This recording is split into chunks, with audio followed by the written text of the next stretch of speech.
ஒரு அமைதியான கிராமம். அந்த கிராமத்தின் அருகே ஒரு பசுமையான காடு. அந்த காட்டின் நடுவில் நூற்றாண்டுகள் பழமையான பெரிய ஆலமரம். இந்த ஆலமரம் பல ஜீவன்களுக்கு ஓர் உறைவிடம். பிரச்சனை உருவாகிறது. ஒரு நாள் சாக்காலி அந்த காட்டுக்கு வந்தது. அது ஜீவன்களின் உணவை திருடியது. ஜீவன்கள் பயத்துடன் ஆலமரத்தின் அடியில் கூடியன. அணில், இந்த சாக்காலி எங்கள் வாழ்க்கையை கெடுக்கிவிட்டது. முயல், நாம் என்ன செய்ய முடியும்? நாங்கள் மிகவும் சிறியவைகள்தானே. அந்த ஆலமரம் ஒரு புத்திசாலி. ஜீவன்களின் கவலையை புரிந்ததும் ஆலமரம் உதவ முடிவு செய்தது. ஆலமரம் சாந்தமான குரலில், அன்பு ஜீவன்களே, நீங்கள் ஒற்றுமையாக இருந்தால் எந்த நரியையும் வெல்ல முடியும். ஒற்றுமைதான் உங்கள் மிக பெரிய வலிமை.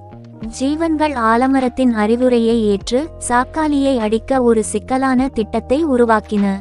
கிளி, நான் மேலிருந்து பார்க்கிறேன். நரி வந்தவுடன் சைகை செய்கிறேன். முயல், நான் ஒரு குழியை தோண்டி மறைத்து வைக்கிறேன். மான், நான் நரியை அந்த வழி அழைத்துச் செல்வேன். நரி வரும்போது முயல் காயமடைந்தது போல நடிக்கிறது. நரி அதை நெருங்கும் போது குழி விழுந்து விடுகிறது. நரி ஆச்சரியமாக, அட, என்ன நடந்தது?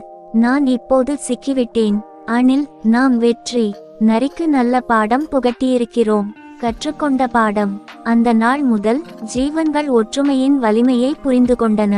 காடு மீண்டும் அமைதியாக மாறியது. ஆலமரம், ஒற்றுமைதான் வலிமை. இதை ஒருபோதும் மறக்காதீர்கள். இது தான் பெரிய ஆலமரத்தின் கதை. இந்த கதை ஒற்றுமையுடன் இருப்பது எவ்வளவு முக்கியம் என்பதை எங்களுக்கு உணர்த்துகிறது. நாம் ஒற்றுமையாக இருந்தால் எந்த சிக்கலையும் தகர்க்க முடியும். நன்றி நண்பர்களே, தொடர்ந்து சந்திப்போம்.